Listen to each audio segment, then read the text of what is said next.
Well, hello friends, it's Crazy Cheap Chick and I'm back from the grocery store. I found some fabulous bargains this week. Now, as you know, I keep my bill pretty low by shopping clearance and sales and then planning my menu around those items. Now, I have lots of little tricks I use to save money, and I've told you about many of those in my videos. Of course, I'm loading coupons before I go to the grocery store and taking advantage of the store loyalty program. Of course, I'm eating everything I buy. We eat our leftovers. I try not to throw anything away. I take a picture of my refrigerator and my pantry before I go to the store, so if I can't remember if I have something, I can just blow up that picture and see if I have it at home, so I'm not double buying. There's lots of ways to save money that we explore in these videos.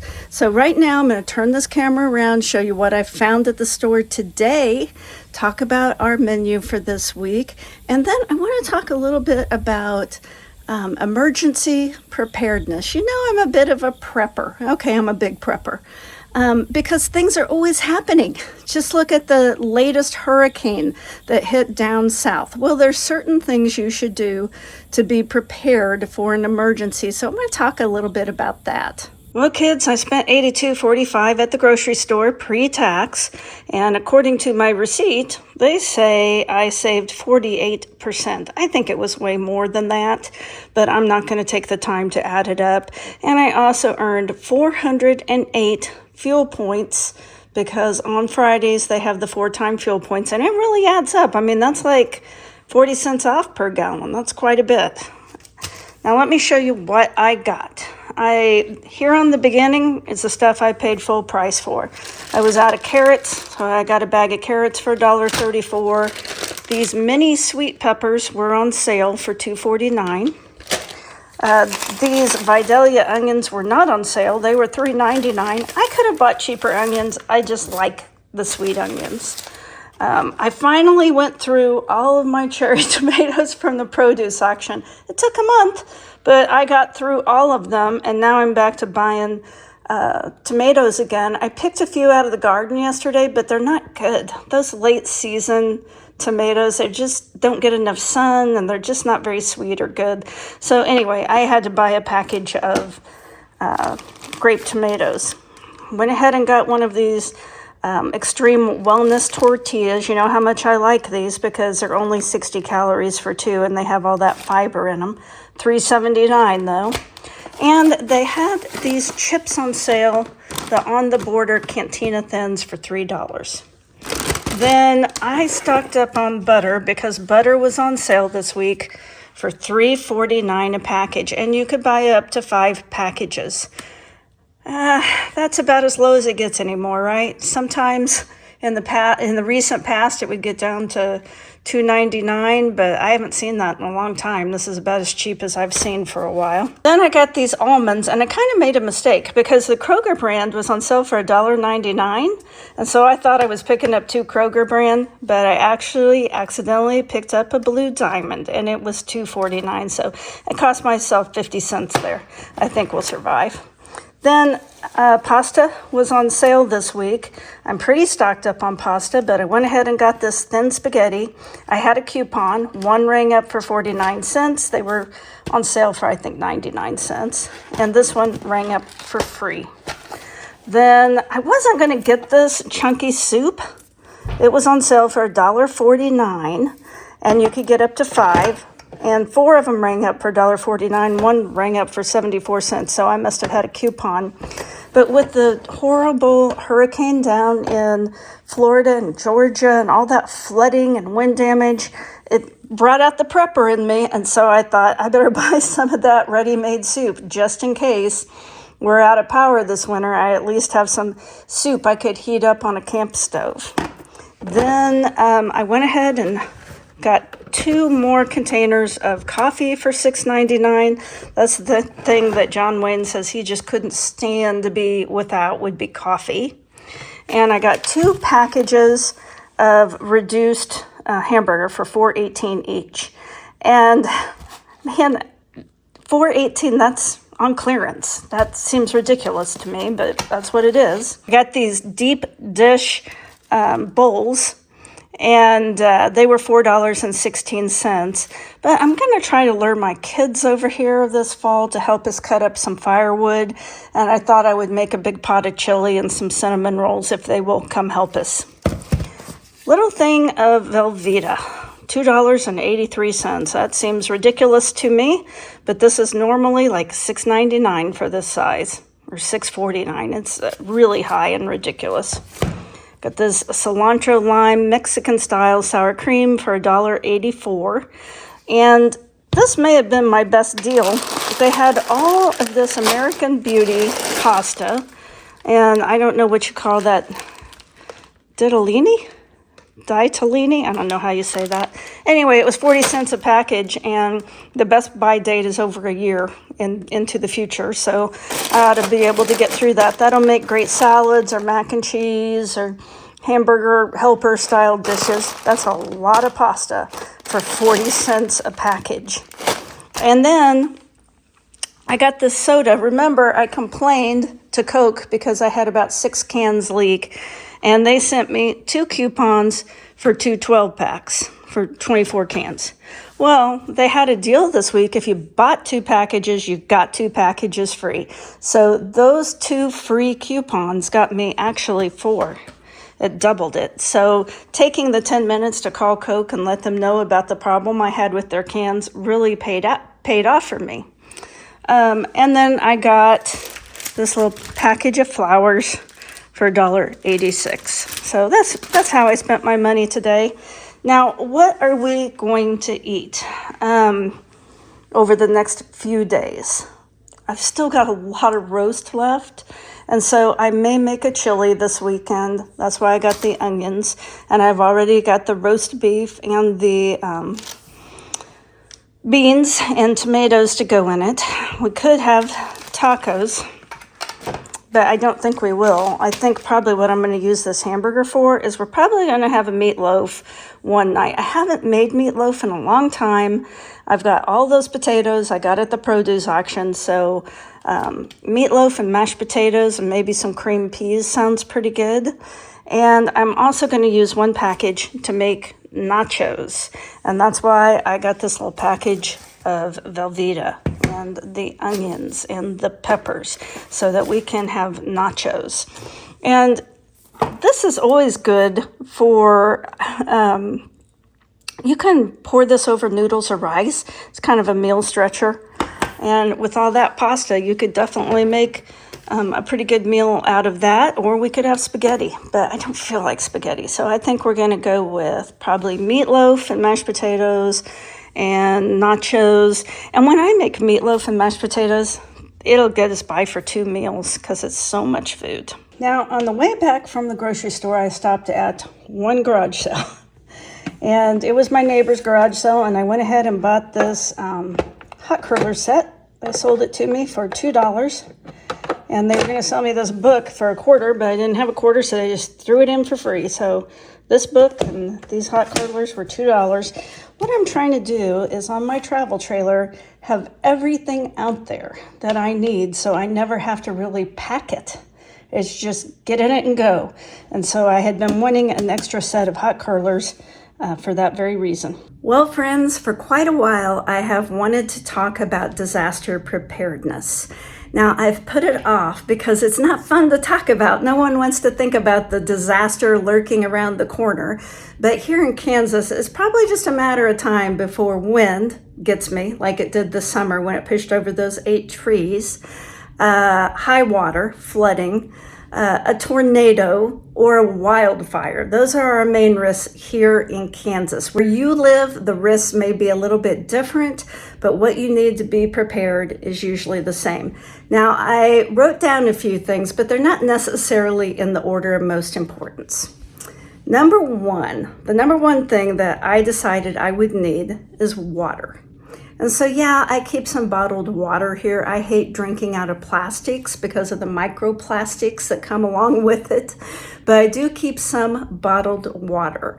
And then we have what are called life straws. We keep those in our go bag. And we do have a bag that we can grab in an emergency, throw in the car, and take off. The life straws, you can put them in any water source, a dirty river, a puddle, or whatever you can find, and suck through it, and it supposedly will purify the water. There's also water purification tablets.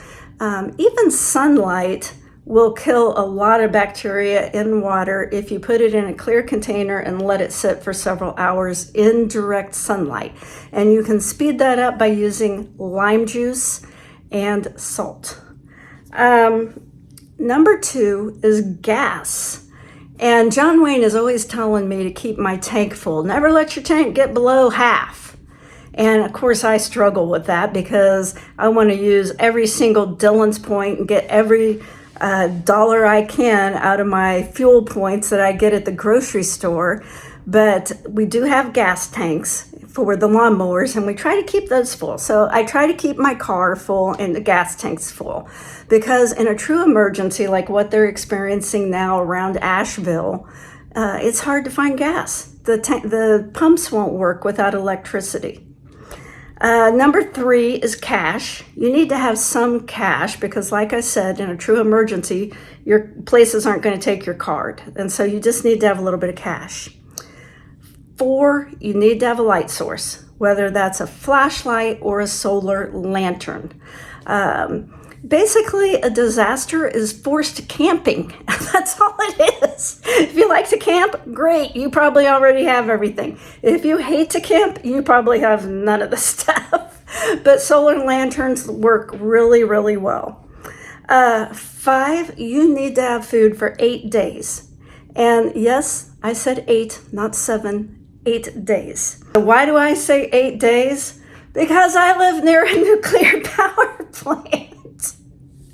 And in the event of a nuclear accident, the first 8 days are the most dangerous because the half-life of iodine-131 is 8 days. So if you can get inside and get to a safe place away from windows and stay there for 8 days, your chances are pretty good. And that can be things like ready rice, canned soup, things that you could even eat cold in an emergency. 6, medicine. Whether that's your prescription medicine, because I'm old, I take pills every day, but I also have a mini pharmacy with Tylenol and Tums and ibuprofen. So you need to have that on hand as well. 7, I said you had to have food for yourself for 8 days, but so does Sparky and Tezzy, my pets. And so I always make sure I have enough food to feed my animals for at least 8 days. For number 8, I put down heat and or shade, depending on the season. If it's cool outside, you're gonna need something to help keep warm, whether that's blankets, wood for a fire pit, a propane fire pit, a pellet stove, some way to take the chill off. And if it's hot out, you're going to at least need a tarp or something that you can string up to keep the sun off of you. 9, I put a way to cook. Now, you can eat this stuff, right out of the bag. It's not very good, though. But if you have a grill or a propane tank of some sort that you can cook using a camp stove, you're going to be so much happier if you're able to cook a hot meal if you're in a true disaster. 10, I'm probably going to put this higher up if I was putting them in order of importance. Solar phone charger. How do we keep in contact with people once the power goes out? You've got to have a way to charge that phone. And so solar power chargers, I'm going to put all of this in my description, and I'm not necessarily recommending these particular products, though there is one solar phone charger called Big Blue Solar Power 30 that gets really good reviews. I'm thinking about buying it for myself, even though I have some solar phone chargers already. They're really made for people who backpack or hike and go boating. They're outdoors for long periods of time and they want to be able to charge their phones while they're out. And so that's what you need. You need a solar phone charger, and it's not going to charge your phone as fast as plugging it into a wall. Just tell you that now. For number 11, I put tarps and bungee cords. Because like I said, if it's hot, you might need a tarp to put over your head to keep the sun off or the rain off. Or if you've got a big hole in your roof, you're going to need a tarp to put over that hole. And you're going to need the bungee straps to hold it down. Or if you're really old like John Wayne, you have about 1 billion ratchet straps that no one knows how to operate except for old men. 12, and this was John Wayne's suggestion, because I asked him, what would you want in a true emergency where we were cut off for a period of time? And he said, I'd want a trash pump. Okay, I'm putting it on the list. If you don't know what a trash pump is, it's a small pump that you submerge in water that you can pump water out. So if your basement has flooded, you can pump that water out. Another thing I want to have on hand is a weather alert radio, and of course the batteries that go with it. And after that, you're starting to get into stuff that costs some money, like a standby generator. If you can afford it, they're fabulous. We have one every time our electricity goes out. It just kicks on and we hardly miss a beat. The thing with the generators are they have to be maintained. They're expensive to purchase. You don't use them that often, but when you need them, you're glad you have it. And they're kind of expensive to run. Ours runs on natural gas, and when we run it for 24 hours, it costs about $100. So it's not something that you could have on for weeks and months at a time. It would just be very, very expensive. But now I want to get into probably the most important thing that you need to have in your emergency kit. And I always have this at my house. I'm never without it. Just in case an emergency pops up, I want to be prepared. And of course, the number one thing that you need to have in your emergency kit at your home in case of a disaster, more than any of the other things I've ever mentioned, is of course wine. Because that's how we're getting through this, people. I don't drink much, but in a disaster, I'm probably going to pour a glass. And so that's probably my number one thing in case a disaster has occurred. That nuclear power plant has an accident and I'm sitting down in my basement for 8 days waiting for the radiation to go down. Tornado is ripping off the roof in my house. The water's lapping at the door. Pour a glass of wine. That's my advice. What else can you do? And pray. Anyway, that's the things I came up with. What did you come up with? What have you been through a disaster? What were you so happy you had? And what did you forget that you wish you would have had? So share your information. I love to hear it. Now, as always, if you stick around to the end, I tell you a little story to make you laugh, make you cry, or just make you go, what? So this story is probably going to make you cry a little bit because it is about the F5 tornado in Joplin, Missouri. Now, they had an F5 tornado in Topeka in 1966.